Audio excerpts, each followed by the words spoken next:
medyo malayo na yung narating ko. Kailangan ko nang bumalik sa bahay.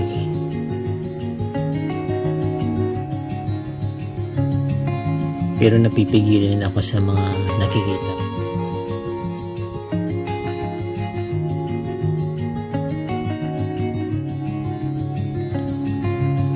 Kung pwede lang maglatag dito ng banig gagawin ko.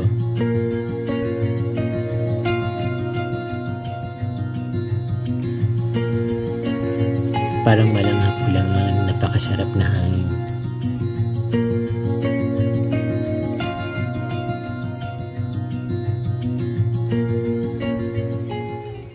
At gusto kong mag-stay ng matagal dito para nakikita ko yung mga galaw ng dahon. Natatanaw ko ang napakalayong lugar at nakikita ko ang napakagandang view sa baba.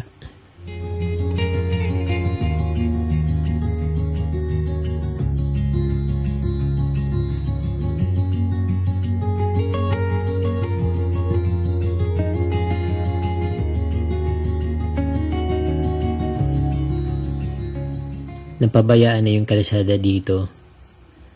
Hindi na tinanggal yung mga damo simula nung nag-pandemic. Pinabayaan na siya. Halos parang iskinita na lang yung malaking highway. Sana mapansin ulit ng local na government dito para muling malinis ang kalsada. Nanghihinayang ako masyado. Pati yung lugar sayang, hindi nagagamit.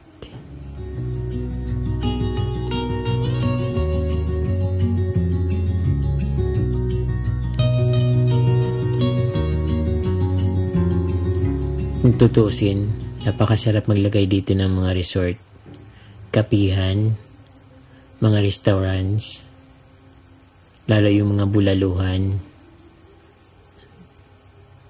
Dahil yung view dito ay mahihintulad sa Tagaytay City. Ang kaibahan dito ay nakikita ang Mount Isarog na isa rin bulkan at ang napakalayo na Mount Mayon or Mayon Volcano. Ganon din ang Mount Eriga. Nakikita rin dito yung Lagunoy Gulf na karugtong ng Pacific Ocean.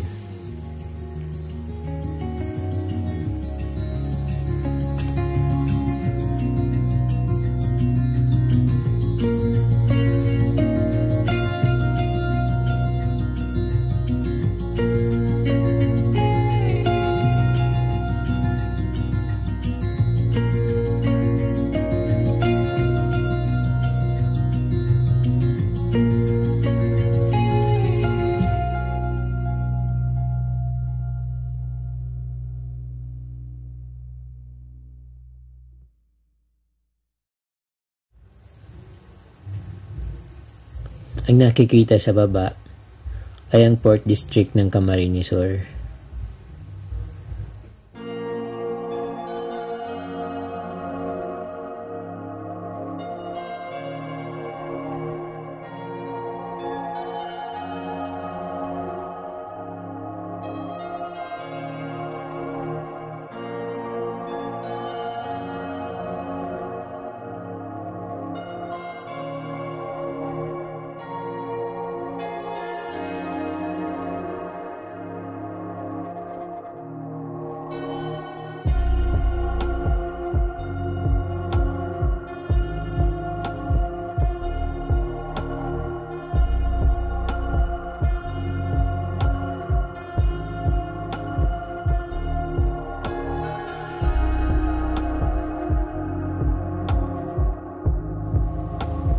Maganda rin dito magtayo ng bahay. Pero dapat kailangan matibay. Dahil ang bagyo, ang malakas na hangin ay dumadaan dito.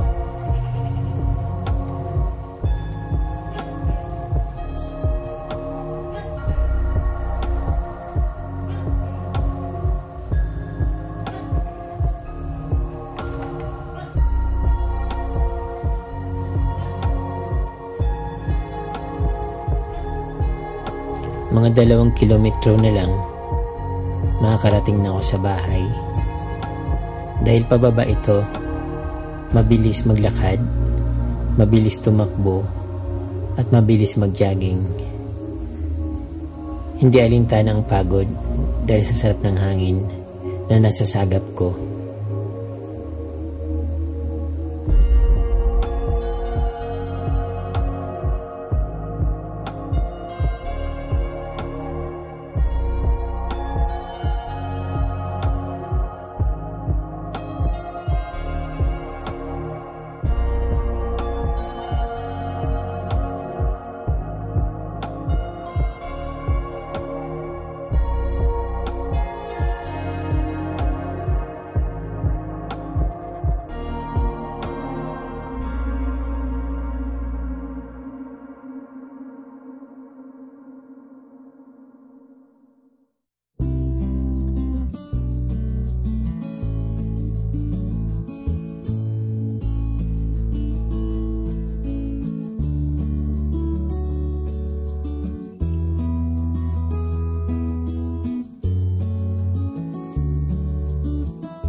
At ito nga, malapit na ako sa bahay.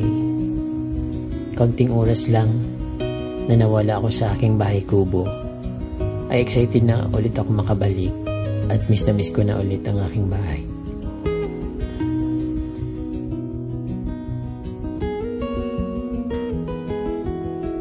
Para bang pag umaalis ako, bigla akong naninibago pagdating ko ng kubo. Dahil para akong nasa travel. Para akong nag-travel sa malayong lugar. Dahil nakikita ko yung aking kubo na napakalinis. At kumikinang na mga puting bato.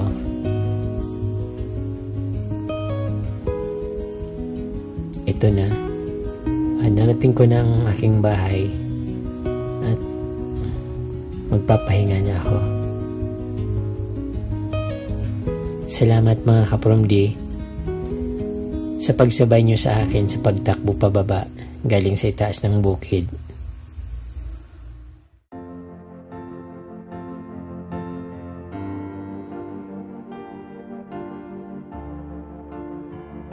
Sana hindi kayo napagod sa pagtatakbo para sabayin ako pauwi ng kubo.